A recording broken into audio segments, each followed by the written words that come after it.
आकाशरे double लो प्रेसरर खेल रु 19 जाए प्रबलरू अति प्रबल वर्षा पछकु पछ आसुछि आउ 2 लघुचाप बंगोपसागर में गोटे लघुचाप क्षेत्र सृष्टि होइछि। उत्तर ओडिशा और एहार पार्श्ववर्ती अंचल में सृष्टि होइछि लो प्रेसर एरिया। एहार प्रभाव में राज्यर किछि स्थान में प्रबल वर्षा आशंका रहिछि आउ एक लघुचाप दाना बांधुछि। आसंता 14 तारिख बेलकु आउ एक लघुचाप सृष्टि हेबा संभावना। आसंता रु 19 जाए ओडिशा समेत पूर्व और उत्तर पूर्व भारत में प्रबलरू अति प्रबल वर्षा होई पारे। वर्षा विपत्ति आणुछि डबल लो प्रेसर र आकलन अनुसार 12 तारिख बेलकु बंगोपसागर में एक घूर्णिबल सृष्टि हेबा संभावना रहिछि। एहार प्रभाव में अगस्ट तारिख में लघुचाप क्षेत्र सृष्टि हेबो। तेबे संभाव्य लघुचापर गतिपथ तीव्रता एवं केउ अंचल में केते वर्षा हेबो से नहीं एबेठारु स्पष्ट चित्र मिली नाही। 4 जिल्ला पाई ऑरेंज वार्निंग जारी करिछि आईएमडी। सुंदरगढ़, झारसुगुड़ा, बरगढ़ और संबलपुर एही 4 जिल्लार स्थाने स्थाने प्रबलरू अति प्रबल वर्षा आशंका रहिछि। बाकी प्राय समस्त जिल्ला को येलो अलर्ट रे रखा जाइछि। उपकूल, आभ्यंतरीण और दक्षिण ओडिशार 17 जिल्ला रे प्रबल वर्षा होई पारे। आजिरु अधिक जिल्ला को येलो अलर्ट जारी करिछि पाणीपाग विभाग। उत्कलमणि पंडित गोपबंधु दासंक तम श्राद्धोत्सव में भुवनेश्वर रे समाज पक्षरु मेगा रक्तदान शिविर मानव सेवा ही माधव सेवा एही महान आदर्श को आपणाई अमर आत्मा उत्कलमणि पंडित गोपबंधु दासंक तम श्राद्धोत्सव अवसर में सेवा और सेवक अभियान क्रम में भुवनेश्वर रे एक मेगा रक्तदान शिविर अनुष्ठित हो जाइछि। लोकसेवक मंडल और दैनिक समाज पक्षरु वी फॉर भुवनेश्वर र मिलित सहयोग में आयोजित एही प्रशंसनीय कार्यक्रम सहर में एक नूतन सेवार वार्ता बांटिछि। बीएमसी 45 नंबर वार्ड कार्यालय कल्पना परिसर में आयोजित शिविर में रोटारी क्लब नीलाद्री मिशन रक्तदान एवं ओडिशा अभिभावक महासंघ भली विभिन्न अनुष्ठान सामिल होइथिले। उद्घाटनी उत्सव में मान्यगण्य व्यक्ति माने योगदान करी रक्तदाता को उत्साहित करथिले।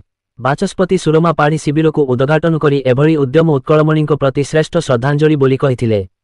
अन्यमानंक मध्यरे मेयर सुलोचना दास, विधायक बाबूसी देवीरंजन त्रिपाठी, पूर्वतन विधायक प्रियदर्शी मिश्र, बीएमसी कमिशनर चंचल राणा, लोकसेवक मंडलर राष्ट्रीय कोषाध्यक्ष तथा समाजर मुद्राकर और प्रकाशक राजेंद्र कुमार जेना, वरिष्ठ समाजसेवी निरंजन मिश्र, जगन्नाथ प्रधान, अमरेश जेना, समाजर मुख्य परिचालक गोपीनाथ बारी, वार्ता संपादक अनुपम प्रहराज प्रमुख उपस्थित रही कार्यक्रम को सफल करथिले।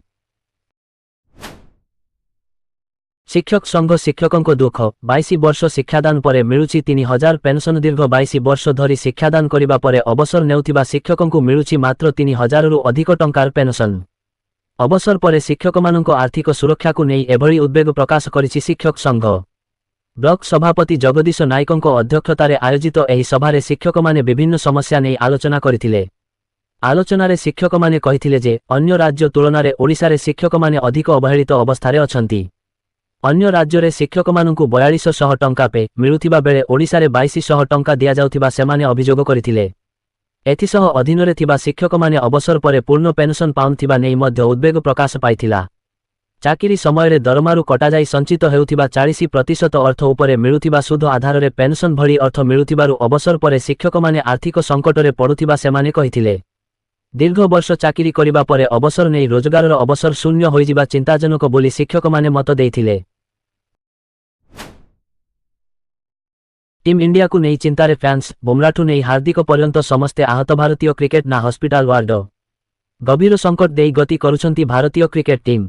भारतीय दल वर्तमान आघात कारणरू एते खेलाड़ी को हराइछि जे सेमानंक नहीं गोटिए संपूर्ण प्लेइंग 11 गढ़ा जाई पारे। भारतीय दलरू अधिक खेलाड़ी आहत होई टीमरू बाद पड़िछंती। पूर्वरू केबे भी भारतीय क्रिकेट रे आहत परिस्थिति एते गंभीर होई नथिला। जसप्रीत बुमरा, साई सुदर्शन, हर्षित राणा, नीतीश कुमार रेड्डी, वाशिंगटन सुंदर, हार्दिक पांड्यांक सह आहुरी अनेक खेलाड़ी आहत होई टीमरू बाद पड़िछंती। पूर्व कैप्टेन विराट कोहली समय रे फिटनेस प्राथमिक आवश्यकता थिला, किंतु एबे दल बहुत पछरे पड़िछि। पीटीआई रिपोर्ट अनुसार बीसीसीआई सचिव देवजीत साइकिया वीवीएस लक्ष्मणक सहित सेंटर ऑफ एक्सलेंस रे पुनर्वास परिचालना कार्यक्रम विषय रे आलोचना करिवे।